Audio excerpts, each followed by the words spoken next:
नमस्कार दोस्तों। आज हम बात करेंगे कि जब हम गाड़ी लेते हैं और कैसे हम क्या ऐसा करें कि जो गाड़ी है उसकी उम्र काफ़ी बढ़ जाए। तो उसके लिए हमें कुछ बातों का ध्यान रखना है।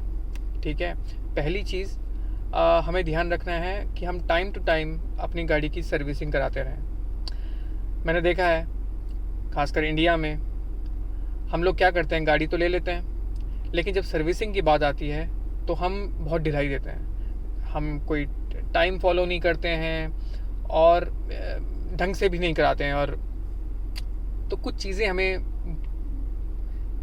मान लेनी है कि भैया हमको सर्विसिंग तो करानी पड़ेगी। ठीक है, पैसे लगते हैं, ठीक है, लेकिन हमको ये भी समझना पड़ेगा कि जो हम पैसे लगा रहे हैं ये गाड़ी की उम्र के लिए लगा रहे हैं। ठीक है, तो हमें देखना है कि हम रेगुलर इंजन ऑयल चेंज करते रहें। गाड़ी को पीरियोडिकली हम क्या करें, पीरियोडिकली इंस्पेक्शन करता रहे, गाड़ी का इंस्पेक्शन कराते रहें कि भैया गाड़ी में कोई गड़बड़ तो नहीं है। ठीक है, उसके बाद कुछ और चीज़ें जैसे कि टायर को रोटेट कराते रहें। ठीक है, टायर को रोटेशन का मतलब ये है कि आपका जो जैसे फ्रंट टायर्स हैं, ठीक है, तो रोटेशन में क्या होगा कि उनकी पोजीशन आप चेंज कर देंगे। जैसे फ्रंट टायर पीछे लगा दिए, पीछे वाले टायर आगे लगा दिए, तो वो टायर रोटेशन होता है। ठीक है, और आपको चेक करना है कि भैया हवा कितनी है टायर में टाइम टू टाइम। ठीक है, मेंटेन करना है एक प्रेशर को अमूमन 31-32 PSI के आसपास रखना होता है। ठीक है, और फिर आपको ये भी देखना है कि भैया गाड़ी के जो टायर्स हैं वो अलाइंड हैं कि नहीं है प्रॉपरली।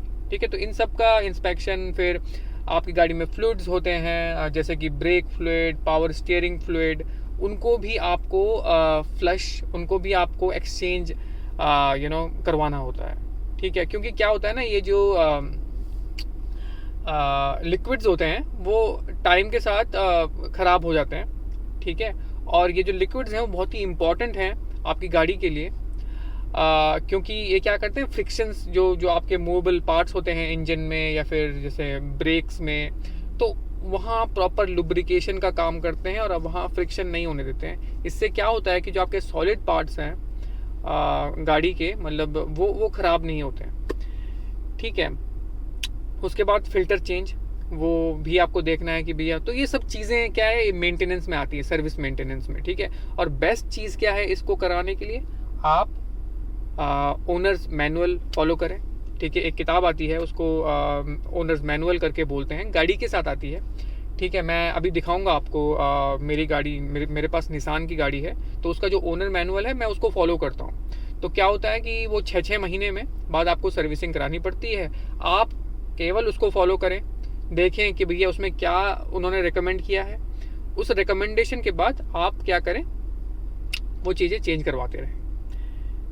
ठीक है, उसके बाद जो दूसरी चीज़ है वो आपको देखना है कि भैया आपकी जो गाड़ी है उसमें कोई वार्निंग अलर्ट्स तो नहीं आ रहे हैं। अब अलर्ट्स कुछ इस तरह के दिखते हैं, मैं आपको दिखाता हूँ।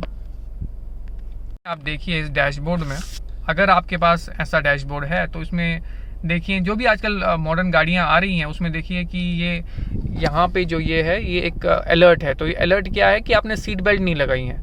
तो ये तो बहुत ही सिंपल सा अलर्ट हो गया कि आपने सीट बेल्ट नहीं लगाई है, और या तो आपका गाड़ी का फ्यूल कम है, तो उसका भी एक अलर्ट आता है। ठीक है, तो इसी तरीके से और भी अलर्ट्स होते हैं। कुछ बहुत ही मेजर अलर्ट्स भी होते हैं, जैसे भैया इंजन ऑयल वाली नहीं, इंजन की लाइट ऑन हो जाना, या फिर एयर बैग की लाइट ऑन हो जाना। तो वो आप इन चीज़ों को सीरियसली लें। ये क्या है कि आपकी जो गाड़ी है वो बता रही है आपको कि कुछ प्रॉब्लम है इसमें। ठीक है, तो उसको प्रॉपरली डायग्नोज करवाएं। पहले आप ओनर मैनुअल चेक कर सकते हैं, उसमें अगर आपको कोई इन्फॉर्मेशन मिलती है तो आप वहाँ से देख सकते हैं कि भैया क्या प्रॉब्लम हो सकती। टायर जो होता है वो बहुत ही नेग्लेक्टेड पार्ट होता है। ठीक है, अमूमन हम मेंटेनेंस भी करा लेते हैं, लेकिन टायर की तरफ हमारा ध्यान कम ही जाता है। तो मेक श्योर करें कि आप टायर का प्रॉपर इंस्पेक्शन करते रहें, उसको देखते रहें कि भैया कहीं से अनइवन घिस तो नहीं रहा है टायर। ठीक है, और अगर घिस रहा है तो उसको चेंज करवाएं। ठीक, टायर्स को रोटेट करते रहें। उससे क्या होता है कि वो अनइवन नहीं घिसते हैं। ठीक है, अलाइनमेंट टायर्स का प्रॉपर रखें, चेक कराते रहें। अलाइनमेंट को भी साल में एक बार आप करवा सकते हैं। उससे क्या होता है कि आपके टायर जो है ना वो अनइवन नहीं घिसते हैं। और टायर बहुत इंपॉर्टेंट है। ये बेसिकली टायर आपको बचा भी सकते हैं और मतलब बहुत घातक भी हो सकते हैं। ठीक है, टायर्स आपने जैसे ब्रेक मारे, ठीक है, आपके टायर अगर प्रॉपर है, ट्रेड्स उसके प्रॉपर हैं, वो ज़्यादा घिसा हुआ नहीं है, ठीक है, तो आपकी गाड़ी ब्रेक मारते हुए रुक जाएगी। अगर आपका टायर ज़्यादा घिसा हुआ है तो जहाँ पे आपको ब्रेक मार रहे हैं, ठीक है, जहाँ पे हो सकता है वहाँ पे ना रुकें और थोड़ा सा आगे करके रुकें। और यही तो जो डिफरेंस है ना, वो ही डिफरेंस लाइफ और डेथ के बीच में का डिफरेंस होता है।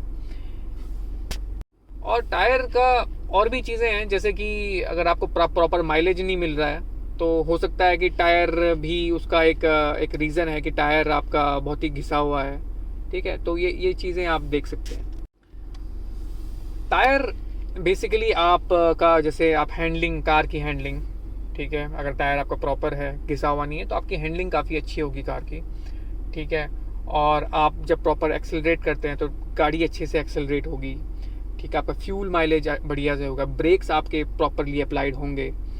और ये चीज़ें मतलब टायर को आपको ध्यान से रखना है। नेक्स्ट आता है कि आप राइट, जैसे आप कुछ रिपेयर करा रहे हैं तो आप एक राइट पार्ट यूज़ करें। आप जस्ट आप मैकेनिक के पास गए और ऐसा मत बोलिए मैकेनिक को कि कोई सस्ता सा पार्ट या फिर कोई चीप पार्ट आप यूज़ कर दें। गाड़ी है, ठीक है, आप कोशिश करें और ये इंश्योर करें कि जो आपके अंदर गाड़ी में पार्ट लग रहा है वो एक जेन्युइन पार्ट हो। ठीक है, ऐसा कोई ऐसा कोई पार्ट ना हो जो कि बहुत ही जल्दी ही वियर आउट हो जाए। ठीक है, तो अगर आप अच्छी क्वालिटी का पार्ट यूज़ करेंगे तो वो आपकी गाड़ी की लाइफ को इन्हेंस करेगा। ठीक है, मेक श्योर करें जो फ्लूइड्स आप यूज़ करते हैं गाड़ी में, by fluids I mean engine oil अच्छी क्वालिटी का हो, जो ब्रेक फ्लूइड होता है, ट्रांसमिशन फ्लूइड होता है, पावर स्टीयरिंग फ्लूइड होता है, वो भी अच्छी क्वालिटी का यूज़ करें। उससे क्या होता है कि वो उसकी उम्र ज़्यादा होती है और वो मेक श्योर करता है कि जो आपके सॉलिड पार्ट्स हैं वो वियर आउट ना हो जल्दी। ठीक है, फिर गैस, अब by gas I mean petrol. ठीक है, आप कोशिश करें कि अगर आपकी स्पोर्ट्स गाड़ी है तो उसमें प्रीमियम पेट्रोल ही डलवाएं। ठीक है, उसमें नॉर्मल रेगुलर पेट्रोल ना डलवाएं, क्योंकि उसका जो इंजन है वो उतना अच्छे से रिएक्ट नहीं करता है, उतना अच्छे से नहीं चलता है। जो स्पोर्ट्स गाड़ी का जो इंजन है ना वो काफ़ी रिफाइंड होता है और वो पेट्रोल के लिए ही मतलब प्रीमियम जो पेट्रोल होता है उसी पे ही अच्छा चलता है। जो आपकी नॉर्मल गाड़ी है, हाँ, उसके लिए तो आप रेगुलर का यूज़ करें, पर कोशिश करें कि ये चीज़ें आप फॉलो करें। अब नेक्स्ट जो है वो आपकी किस तरह से आप ड्राइव करते हैं गाड़ी को, अपनी हैबिट्स को चेंज करें। ठीक है, बहुत ही तेज़ी से एक्सेलरेट करना, तेज़ी से ब्रेक मारना, ये सब क्या करते हैं ना, ये आपके टायर्स को, आपके ब्रेक्स को ये वेयर आउट करते हैं। ठीक है, इससे क्या होता है कि गाड़ी की उम्र कम होती है। आप तेज़ी से गाड़ी काटना या फिर बहुत ज़्यादा शॉर्ट ट्रिप मारना, अगर आप सपोज आप एक दिन में अपनी गाड़ी को एक बार में केवल आधा किलोमीटर चला रहे हैं, ठीक है, और आप फ्रीक्वेंट इस तरह की ट्रिप मार रहे हैं, तो इससे क्या होगा ना, एक तो आपकी गाड़ी की इंजन की उम्र कम होती है। इससे मेक श्योर करें कि आपका जब गाड़ी स्टार्ट हो रही है तो कम से कम वो 1 किलोमीटर से ऊपर तो चले ही चले। तो थोड़ा कोशिश करें कि पैदल चलने की। ठीक है, तो वो आप कर सकते हैं। ठीक है, और एक और इम्पॉर्टेंट चीज़, पहले मैं बहुत सुनता था ये, जब गाड़ी लेने से पहले, जब मैं छोटा था, कि बड़े कहते थे कि एक बार जब आप गाड़ी स्टार्ट करते हैं तो कुछ टाइम रुकें गाड़ी चलाने से पहले। ऐसा ना करें कि आपने गाड़ी स्टार्ट करी और इमीडिएटली आपने चला दी। उससे क्या होता है ना, उससे भी इंजन की उम्र पे फ़र्क पड़ता है। तो आप मेक श्योर करें, गाड़ी में बैठें, इंजन स्टार्ट करें, थोड़ा रुकें, 2-3 मिनट, और उसके बाद फिर आप गाड़ी को चलाएं। गाड़ी को अपनी क्लीन रखें। हाँ, थोड़ा इंडिया में एक चैलेंज है कि धूल मिट्टी ज़्यादा है, और आपको गाड़ी को क्लीन किया उस समय वो गंदी हो जाती है। लेकिन आप मेक श्योर करें, एक शेड्यूल बनाएं कि अपनी गाड़ी को कार वॉश के लिए ले जाएं, या खुद ही आप अगर कार वॉश कर सकते हैं तो बढ़िया है। उससे क्या होता है ना, ये फालतू की जो मड होती है या इस तरह की जो गंदगी होती है वो आपके कार पे जमती नहीं है। तो उस गंदगी से क्या है कि रस्ट लग सकता है गाड़ी को, और तो प्रॉपरली उसे वॉश करते रहें।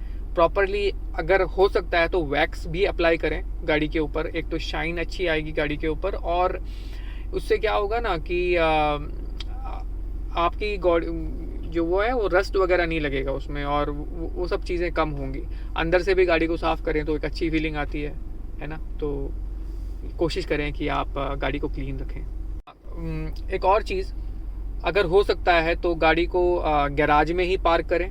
उससे क्या होता है कि जो एडवर्स क्लाइमेट है, जैसे इंडिया में नॉर्थ में बहुत गर्मी होती है, गर्मियों में बहुत तेज़ धूप पड़ती है, तो अगर गाड़ी बाहर खड़ी है तो उसका जो एडवर्स जो वेदर होता है, जो टेम्परेचर बहुत हाई हो जाता है और या फिर टेम्परेचर लो हो जाता है, तो उससे क्या है कि जो गाड़ी है, इंजन है, उस पर फ़र्क पड़ता है उस एडवर्स क्लाइमेट का।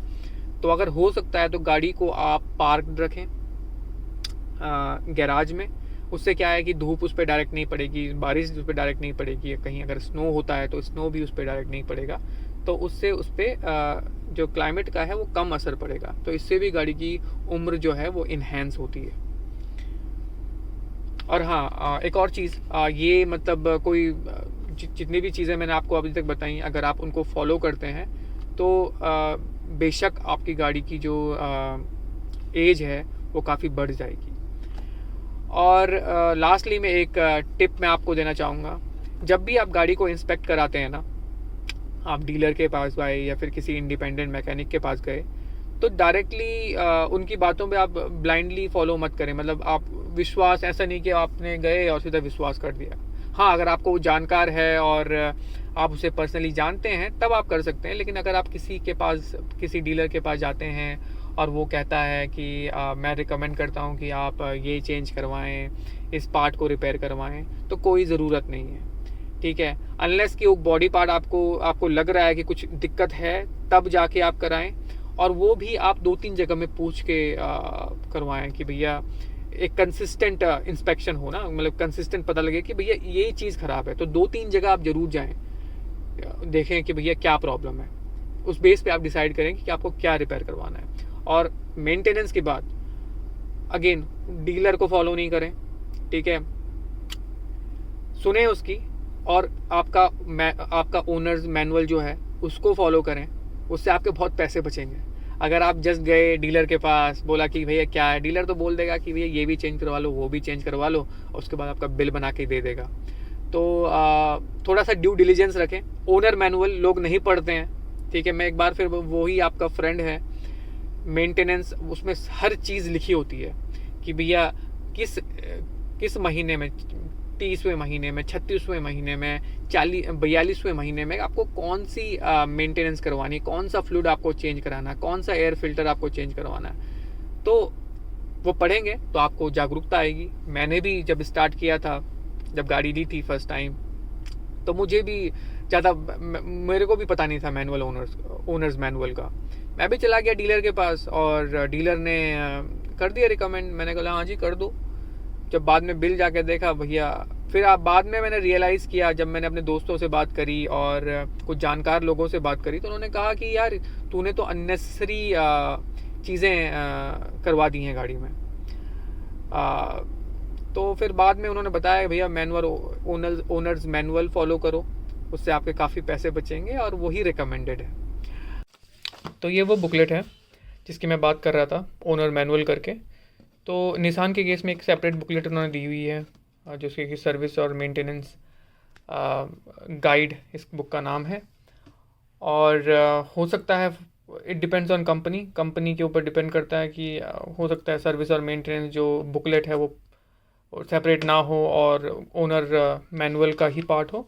तो इस बुकलेट में इन्होंने दिया होता है कि कितने महीने में कौन सी सर्विस करानी है। जैसे ये देखिए आप, काफ़ी ज़्यादा हो गया, बट अगर आप यहाँ पे देखें तो 36वें, जब गाड़ी को 36 महीने हो जाते हैं तो आप ये मेंटेनेंस करवाएं कि रिप्लेस करें इंजन ऑयल और फिल्टर को, replace engine air filter, replace transmission fluid, in cabin micro filter को चेंज कराएं, टायर्स को रोटेट कराएं, और कुछ चीज़ें इंस्पेक्ट कराएं, जैसे कि ये ऑटोमेटिक ट्रांसमिशन हो गया, ब्रेक लाइंस एंड केबल्स हो गया, सीवीटी फ्लूइड हो गया, brake pads, differential oil, different different चीज़ें। तो आप ये फॉलो कर सकते हैं।